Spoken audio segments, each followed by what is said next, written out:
All right. Shit. Ah ha ha. I got so spooked. I thought I was sharing my screen. I was like, what? Okay, well, apparently when I'm screen sharing, I can't see. Can you see yourself? Yes.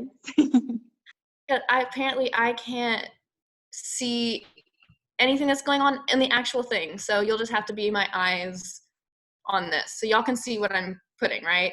Yes. Can you still see me?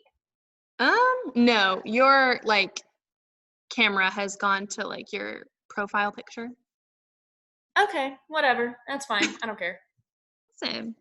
Well, yeah, we can start and wait for the others to kind of trickle in, but for now it's just us and Ella and Miss Juliana, so that's cool. Hello. Oh, where's Callie? I don't know. I'll text her and see if she'll come. Yeah. Okay. So we can do a little record sesh. Yeah.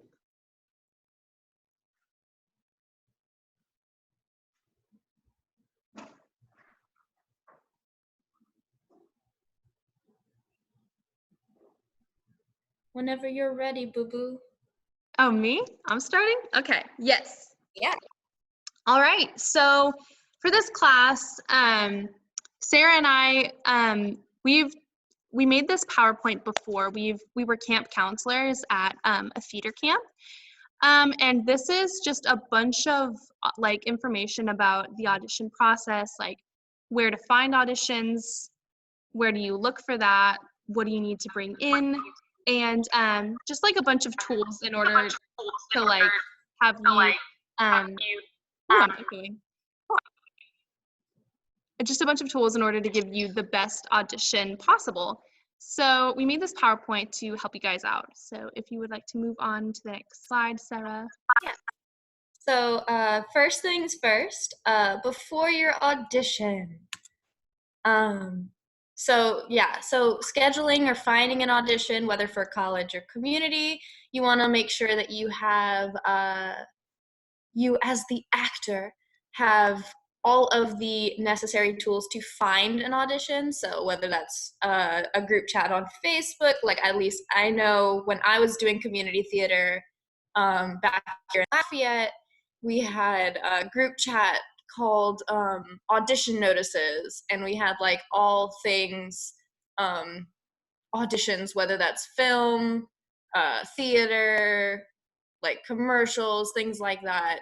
It was a whole big group chat. So do you have any other ways to find auditions, Ashlynn? No, I think you basically said it, like following, I guess in your case, do you live in Harrison, Ella?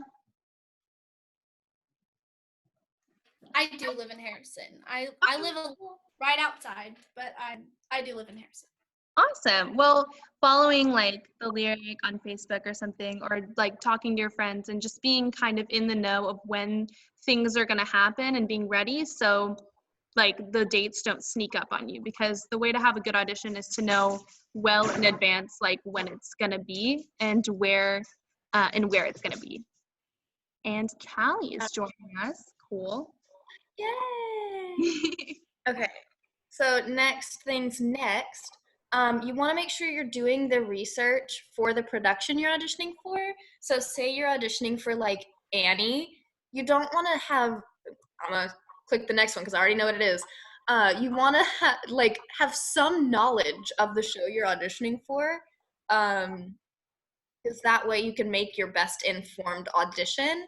And you want to like read and watch the show before you audition so that you know what you're auditioning for, what you're getting yourself into. You want the plot of the show because nobody likes to just guess on making character choices and stuff like that. So that's what I have next. I'll just click right through these so we can just go on through it. All right. So picking the right song and monologue for your character. You want to pull from your real life emotions, obviously. You can't make up how you feel, you know? You have to pull from, at least as far as I'm concerned. I was always told to avoid monologues with accents unless they're called for, and also avoid using Shakespeare unless you absolutely have to. Ashley, did you want to say something? I kind of heard something. Oh, I didn't say anything, but I do want to talk about the, what is it? Oh, picking the right song and monologue for your character. If I could just jump in real quick. Yeah, absolutely. Okay, awesome.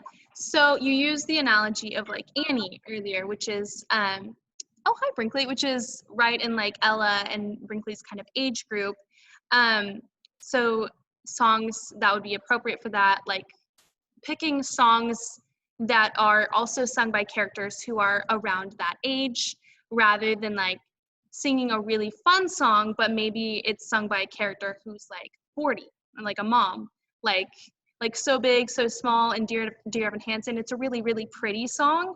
And it might even sound good in like some of y'all voices, but it's not the right like pick for that show, for the style of the show or for the character you would be auditioning for. So making sure that the song you pick is sung by a character who is close to your age group and close to the character type that you want to be portraying to people.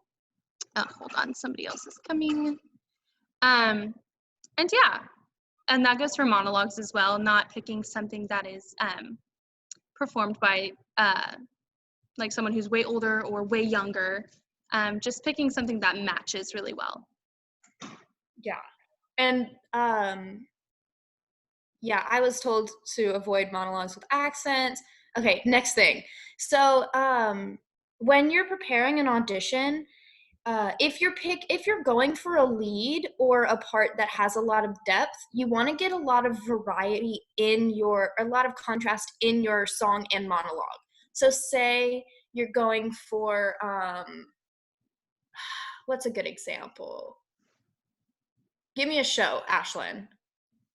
Into the Woods. Okay, say you're auditioning for Into the Woods and you're auditioning for Cinderella.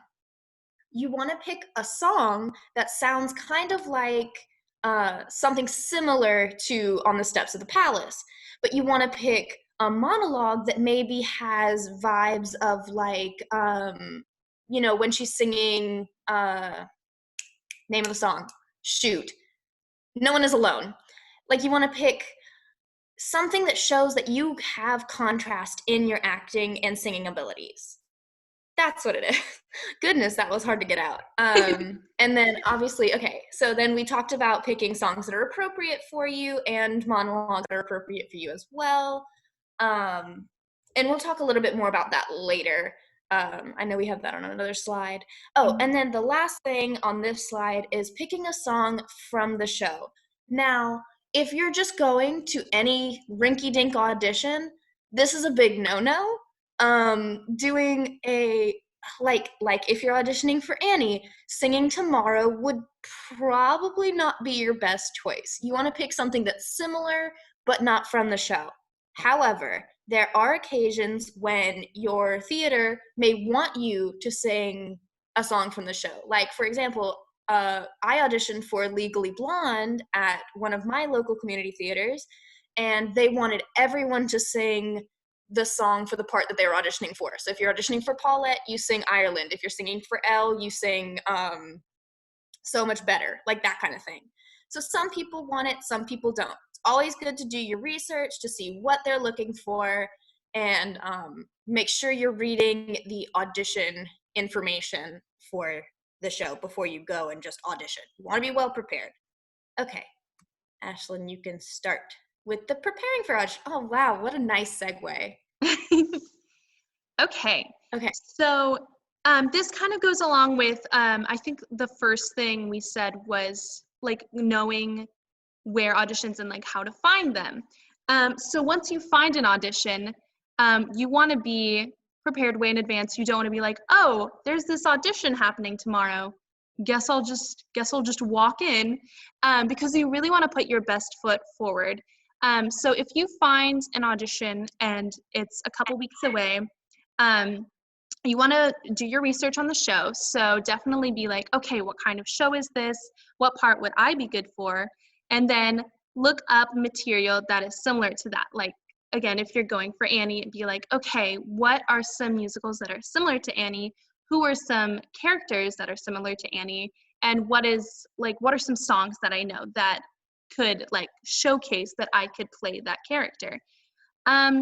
So memorization is very, very important. It makes everything a whole lot easier if you're not struggling to remember your words, your rhythm, or your words of your monologue.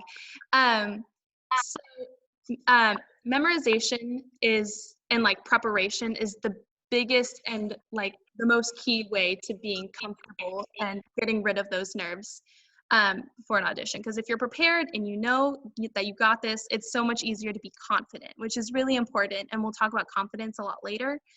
This is not necessary, but it would help a lot to get with an accompanist, someone who can play it for you, or a coach, just to get some advice on maybe some different ways to try things. It's just always great to have another pair of eyes or ears helping you out. Choreographing. Okay, so with performing and everything, you want to be telling a story the whole time. And it's not very fun to watch somebody doing a monologue or singing and standing still, like just with their arms at their side. But like, that's not natural. Like when we're telling a story to somebody, we use our hands, we walk somewhere, we cross, and it makes it a lot more interesting and feel a lot more real, and the connection is a lot more there. But sometimes it can feel a little too choreographed, so just make sure that your movements are natural, something you would do, something the character would do.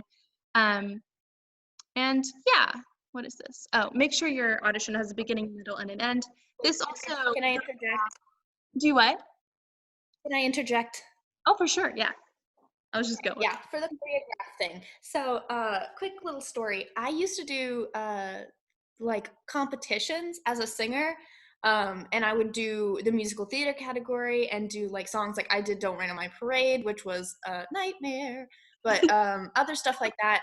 And so I got so used to like choreographing my pieces beforehand, and I was told so many times after that like I didn't look natural on stage, that I looked like a Barbie doll walking and doing stuff. So I came up with like a couple little tricks to like make your movement seem more natural. I know you can't see me, but I'm trying my best to explain it. So I have what I call the little triangle.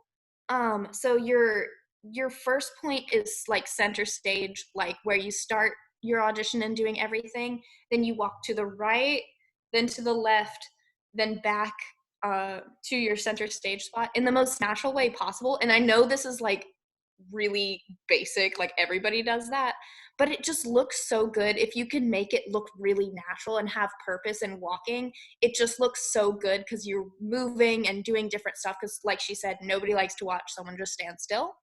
And also a tip I was told when I would choreograph my pieces too much is making sure your movements are fluid.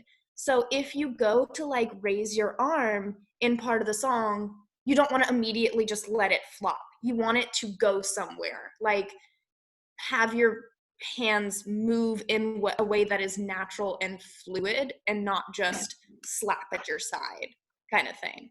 So tips. Yeah.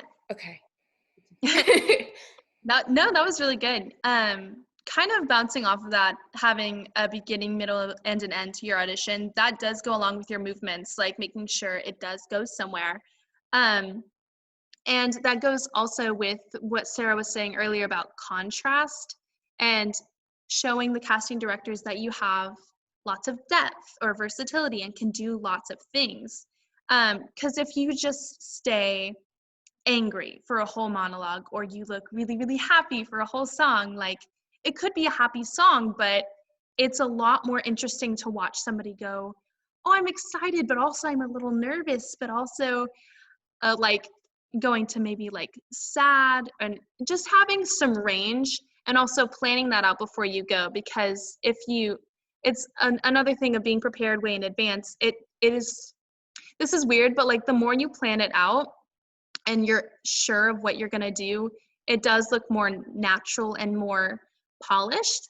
That sounds kind of counterintuitive to like plan things out to look natural, but if you do something on the fly and it looks maybe a little rushed or something, and maybe like not like doesn't make entire like sense, but if you do it like fluidly, that makes a lot more sense and it looks better. But yes, making sure that your emotions and your storytelling goes somewhere and have a clear beginning, middle, and end, and that can be shown really well in your cuts, which also goes along with going over time. Make sure that so a monologue and a song together is called a package, and sometimes theaters have a specific time limit. Sometimes they want 60 seconds, some want 90 seconds, and it's your choice of how to mix it up sometimes, or sometimes they want a certain number of bars in a piece.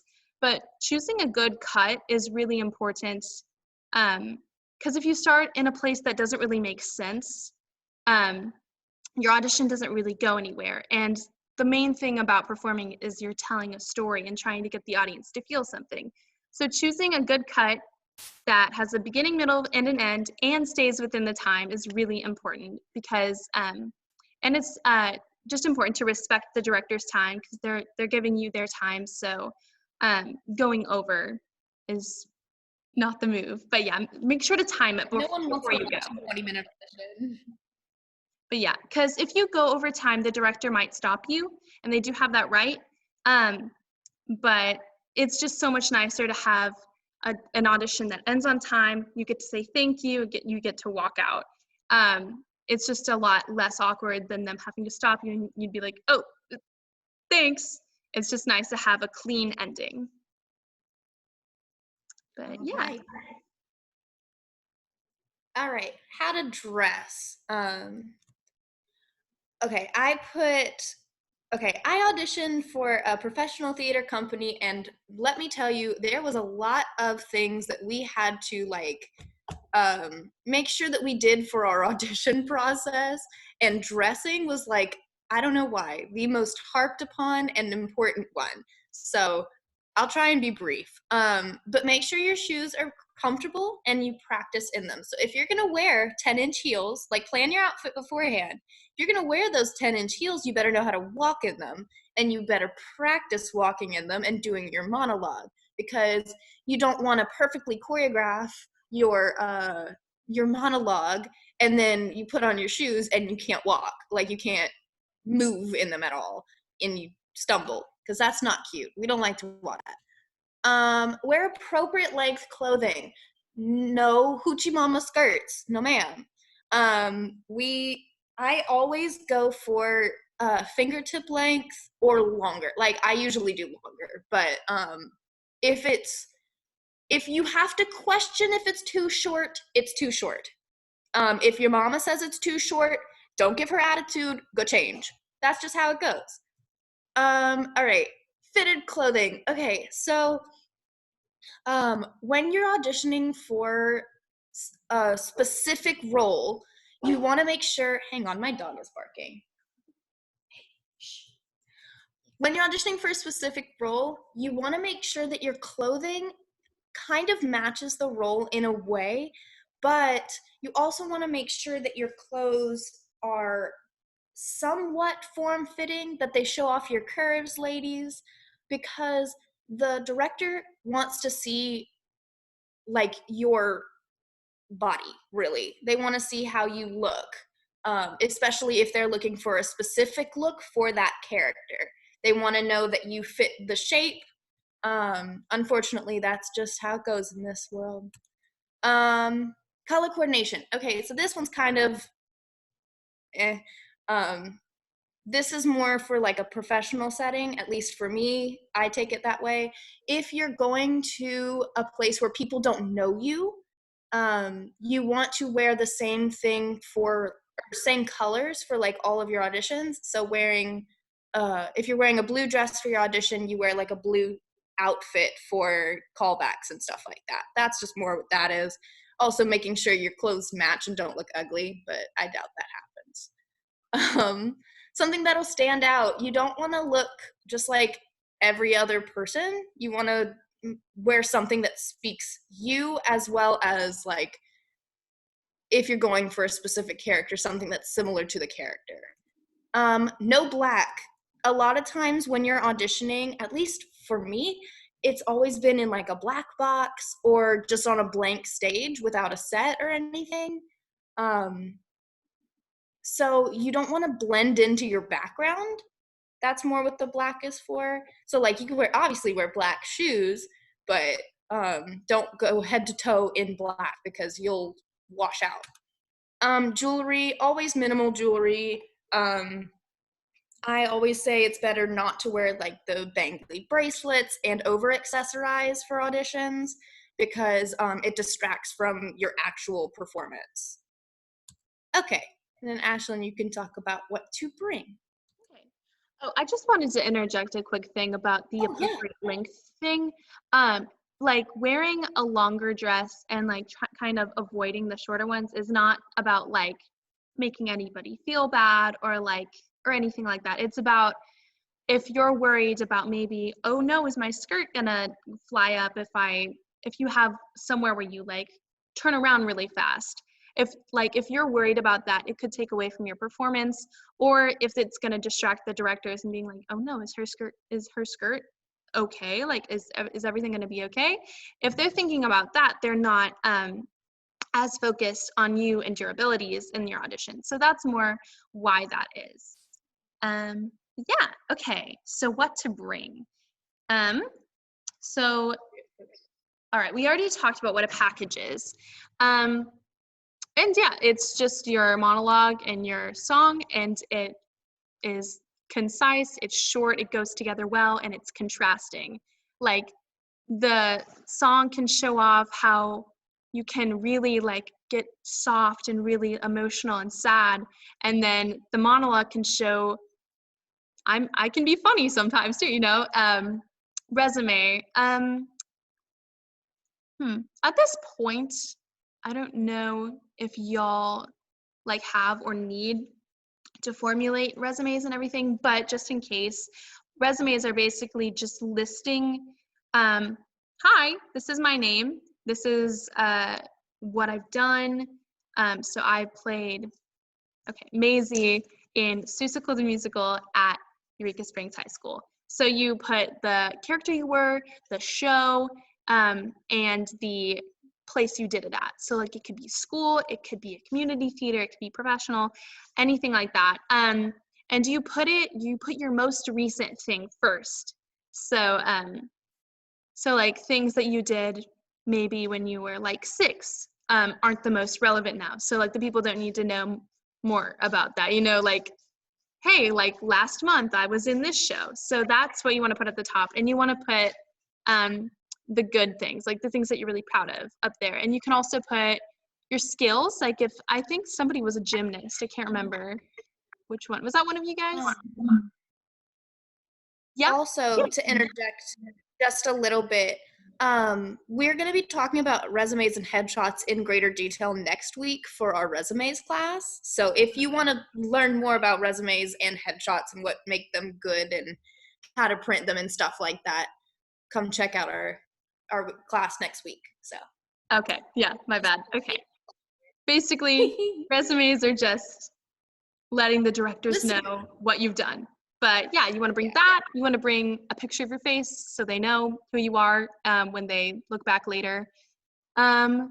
So for your package, you want to bring some. So this is if they have an accompanist there. You want to bring your sheet music, and you want to have it very clearly marked if they want a certain, like if they want this much of a song, and you have your cut. You want to put brackets and a very clear marking so the accompanist doesn't start at the wrong part or go on. Just so everything runs smoothly and you can have the most smooth running audition. But yeah, some auditions don't have an accompanist, and that's fine too, but that applies to if they're is one. What is this? Bringing a change of clothes. Oh, okay, yes. And like Sarah said, it's helpful if you want to wear like blue to the audition, blue to the callback, blue to the dance call, to help people remember you. But yeah, bring jazz shoes, ballet shoes, tap shoes, whatever they ask for. Most of the time, jazz shoes are a safe bet though. And like leggings and tank top or something. Nothing like baggy, because again, like they want to see how you move and they want to see like what you look like. But yeah, that's fine. Yeah. Oh, and another thing, I have done a lot of community theater. I've also directed a community theater, and let me tell you, I was really impressed because when I directed, I had a lot of people show up that I had no idea who they were. I had two girls. Oh, I did the Addams Family. I had two girls show up that wanted to play Wednesday, and they brought resumes and headshots because I had never met them. And let me tell you, their auditions really stood out and like attracted me as a like director. So I always think it's good to have a resume and headshot on hand, especially if you're auditioning for something like at a place you've never done it. Now, if you've done 12 shows at the Lyric, it may not be so necessary. But yeah, I just thought that was really cool when they brought resumes and headshots. Okay, repertoire books. I'm going to let Ashlynn talk a little bit about them because I know she has done more work with them than I have. So, Okay. So yeah, a repertoire book. So repertoire is basically a word that means a collection of things that you have done. So like if you have sang Tomorrow from Annie and you have it down, and you sang On the Steps of the Palace from Into the Woods and you have it down, those would both be in your rep book. So it's basically a big binder where you have the sheet music, and it's something that you know very well and that you have worked on before. It's not something that like, oh, I like this song. It has to be something that you're like ready to perform.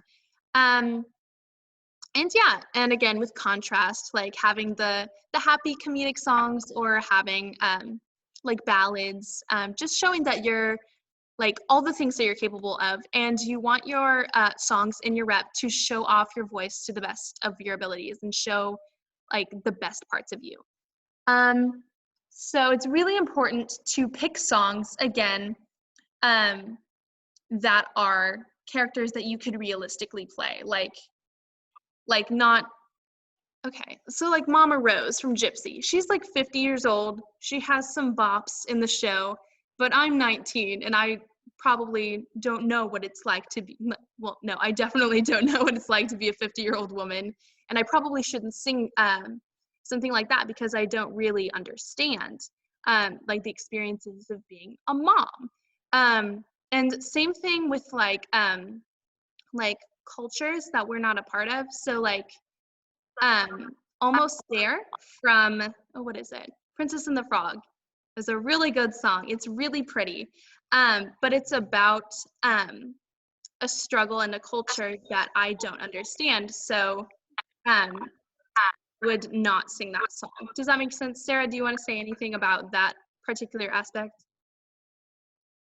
At least, okay, so I'm going to use my own example for it. So a couple years ago at Next Generation Performing Arts Camp, I sang Ribbons Down My Back from, oh shoot, what's it from? Hello, Dolly. Do you know what? Hello, Dolly. Oh, thank you. I was drawing a blank. I sang that song, which is somewhat appropriate for the kind of characters that I play. I am very much an ingenue type cast, but I sang that song not knowing the show. This also goes back to doing your research on the show. I had never seen the show or done the show or read it or anything. I just heard the song and I liked it. So it's partially like I learned later that the song is sung by a somewhat an older woman, and she's like very matronly, but she's an old maid essentially. And I took the song and it was too low for me, so I decided to raise it like 4 half steps, and it was too high, and it was completely different than the like the original, like what the composer intended. And that's something that I kind of still regret. So you never want to take a song and completely change it from what its original intent was. I mean, as far as personal experiences go, that's the best that I can say. Um, you don't want to change the original intent of the producer, because that's just not professional and it's not good. And lastly, I think we all know what like overdone songs are. Like everybody knows On My Own from Les Mis, and everybody knows Popular from Wicked. And like directors, it can be kind of frustrating for them to hear the same song over and over. So always be looking for like new songs or kind of different ones that maybe not everybody knows. It's always just nice for people to be able to hear something fresh and that they haven't heard a lot. But yeah, and also always make sure that it fits your voice. Yeah, and along with that, if you have a vocal coach, it's always a good idea to ask them if they have any suggestions for you. Even if you go in usually and with your own songs, it's always a good idea to ask for suggestions. If you have friends like me, Callie, and Ashlynn, we would happily give anyone suggestions. So if you ever want suggestions, we can offer them. I'm always looking at new stuff.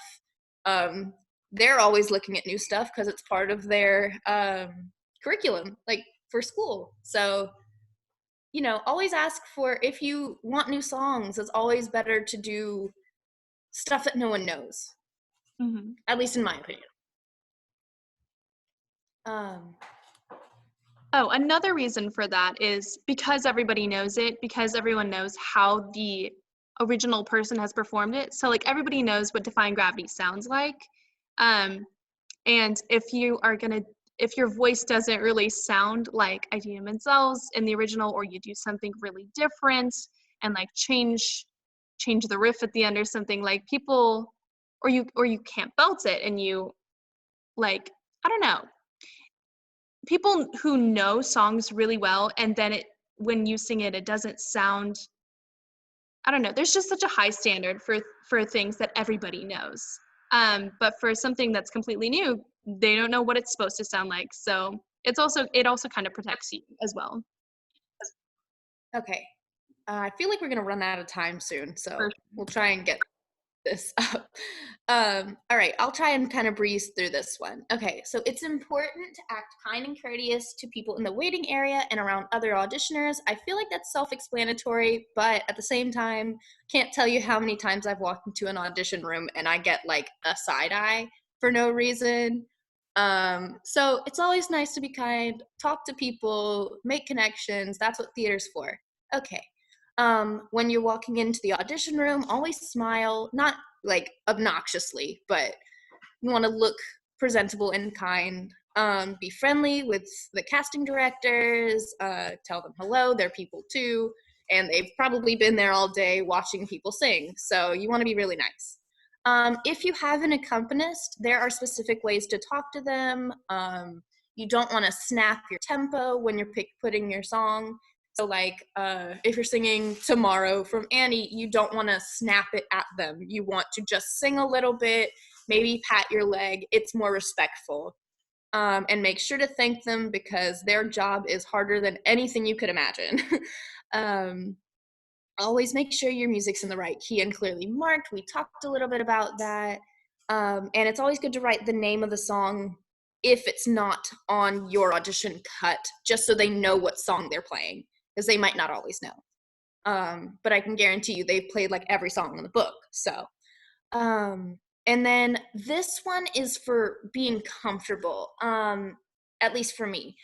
Avoid eye contact with directors while you're auditioning. So not only does it break the fourth wall to make that direct eye contact, but also for me, I get so much more nervous looking into people's eyes than, say, if I were auditioning. I usually pick a spot right above them and just like, that's like my point of view. That's where I set my,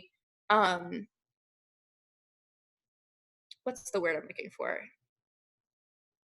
Like the person I'm talking to, my audience. There you go. Duh. So yeah, I usually try to avoid eye contact and stuff. But Ashlynn, you got anything? Nope. Okay, we move on. The audition, the part you all been waiting for. There you go. Oh, me? Yeah, we'll go back and forth. So slating is something that is really expected in almost every audition, but sometimes like not everybody knows it, or knows what it is. But this is really important to just introduce your piece, introduce yourself. You don't want to just walk in and be like, just like start singing. Like that'd be a little uncomfortable. So after so you walk in, you go to your accompanist first, you hand them your music, you sing a little bit for them and be like, this is how fast I'd like you to play it. Then you walk to the center and you greet the directors and everything and say, hi, I'm Ashlynn Lockhart. I'll be performing, what am I performing? Okay, I'll be Tomorrow performing from Annie. Tomorrow from Annie. And then you'll the name of your monologue from this show. And then you'll say, thank you. Just so the directors know what's going on and they're not like getting whiplash from like you just walking in and just going. It just gives everyone a moment to prepare and sets the tone of the room. Nervous habits, this goes along with choreographing and like knowing your motions and your choices that you're gonna make. And it helps you, when you plan those things, it helps you eliminate like when you look down or you sway or you like fidget. So just planning that out really helps. And always, always, always say thank you to the accompanist. Thank you to the directors for their time. Just being respectful. It just like goes a long way, and it, it's just nice. So yeah. Okay, so for video auditions, I'm going to put a shameless little plug for Next Generation Performing Arts Camp. It's where we all met, me, Callie, and Ashlynn. So they do video audition submissions for their summer camp. So this is how you do a proper video audition submission. You want to treat it with the same level of respect as a live audition. That's just bottom line. You want to dress up, like dress nice. Don't dress in your sweats and no makeup, like Raggedy Ann looking. You want to pick a good location. That means no bathrooms, and do not do it outside. You want to pick good angles with no background noises. So pick a place in your house, like the room that I'm in right now, like your living room or bedroom, always works. Somewhere where it looks like you can have an appealing background where you stand out from the background. Not all kinds of trash in the background because nobody likes to look at that, and has nice acoustics for your audition and monologue. And you want to pick a nice accompaniment track that you have worked with a lot. You don't want to pick something last second and try to sing along. It's not going to go well. So you want to work with your accompaniment track when you're doing it.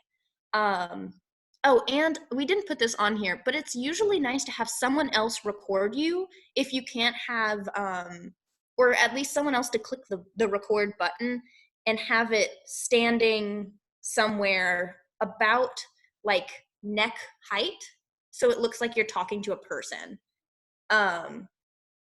Then obviously do your slate, the hi, my name is blah blah blah, and I'm doing this and this.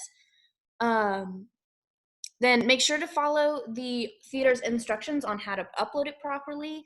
We had a lot of problems at NGPAC getting the submissions.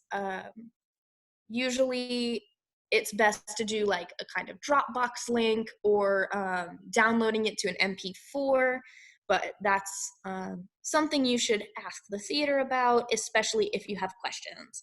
And then you want, before you upload it or send it or whatever, make sure you watch it and re-record to make sure the audio is good quality and the video is good quality and you look presentable and it's everything you want it to be. You don't want it to be bad, because video auditions, the best thing about them is that you can re-record if you need to. It's not live. You can make it exactly how you want it. And then she put optional edit your headshot at the beginning of the video. I love to do this because it just shows like a really nice picture of you, and then you go into your video like seamlessly, and it's so pretty and it looks so good. But you want to have your headshot and whatever at the beginning, and then do your slate, so that they know what you look like before, and they know how you sound and what you're doing. So that's video auditions. After the audition. All right. Okay, so callbacks. I think you all know what that is. It's when they want to see you again, maybe for a certain role. Maybe they want you to read for somebody. And yeah, that would go along with cold reads. Maybe they will give you a side and you'll have to read as a character with very little time to prepare. So the good thing about our audition is that we prepared really well. And so we're not nervous. We know exactly what we're going to do. Cold reads kind of throw you in the deep end, see how you'll do just reading something you've never done before.